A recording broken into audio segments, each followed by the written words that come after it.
Dobrodošli u moj novi video na kanalu Moj svet biljaka. Ja sam Mirjana i u današnjem videu samo želim da se malo pohvalim i da vam pokažem ove moje ljubičice, afričke ljubičice koje su sada evo u fazi cvetanja. Ove ljubičice, kao što vidite, držim pored prozora.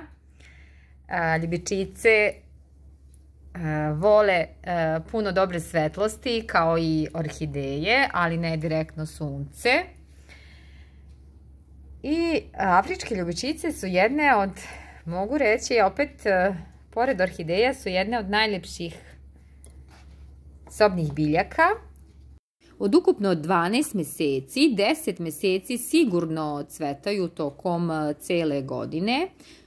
Naravno, ukoliko ih pravilno negujete i gajite. Ono što je najbitnije kod nege afričkih ljubičica jeste pravilno zalivanje. Afričke ljubičice nisu zahtevne za negu i gajenje. Znači, obezbedite im samo puno dobre svetlosti, nikako ne direktno sunce. Zalivajte odstajalom vodom sobne temperature ili kišnicom ukoliko imate kišnicu i uvek sipajte vodu u podmetaču saksije. Kada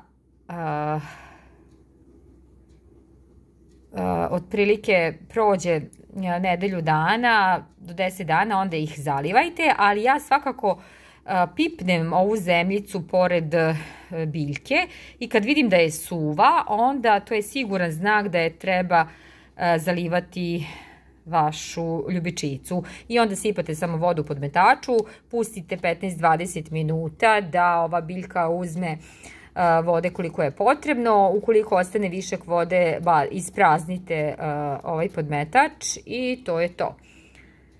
Nikako ne zalivati preko, znači preko lista, jer će se onda pojaviti tufnice po listu i onda će to izgledati vrlo ružno. Inače su listovi kod ljubičica, vidite, ovako mesnati, sa puno malih dlačica, znači zato nemojte nikako zalivati odozgore, da ne biste oštetili ove prelepe listove. Ovo su inače moje ljubičice. Ovu na kanalu sam snimala pre godinu dana, ovu afričku ljubičicu. Prošle godine je cvetala i tada sam snimala video i pokazivala sam vam kako izgleda. Evo i ove godine cveta, s tim da sam je razmnožila, razdvojila sam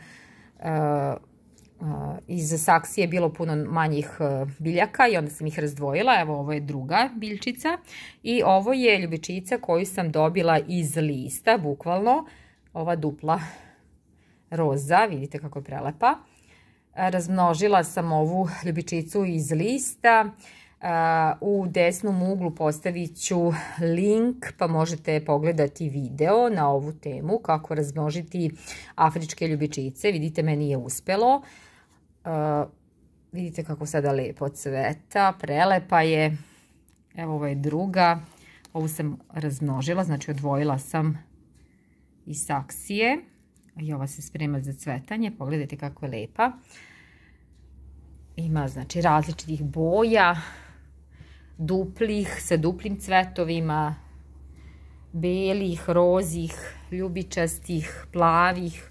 Evo, pogledajte ovu kako mi se razbokorila. Ljubičica plava, znači ovde ima nekoliko, da tako kažem, kao busenčića, koje ću verovatno na proleće razdvojiti. Sada ih neću dirati, pošto ide zima i neću da je poremetim. Vidite, sprema se za cvetanje. Prelepe su. Obožavam i afričke ljubičice. Pored orhideja obožavam bukvalno svo cveće. Svo cveće mi je zanimljivo. Obožavam da ga gajim i negujem koliko mogu da stignem. Evo, ova se sad sprema za cvetanje. Pogledajte kako je lepa. Prelepe su stvarno. To bi bilo sve u ovom videu. Neću puno pričati o nezi i gajenju. Postoji prethodni videi na temu razmnožavanja nege afričkih ljubičica. U ovom videu samo sam htjela malo da se pohvalim, eto malo da uživate zajedno sa mnom u ovim kišnim danima, u ovim prelepim cvetovima afričkih ljubičica. To bi bilo sve. Nadam se da će ovaj video nekome koristiti, da će poslužiti, pa zato ukoliko vam se svideo ovaj video, obavezno lajkujte, komentarišite, iznosite svoje iskustva i zapažanja na ovu i slične teme. Veliki pozdrav, uživajte u cveću i ovoj kišnoj jeseni.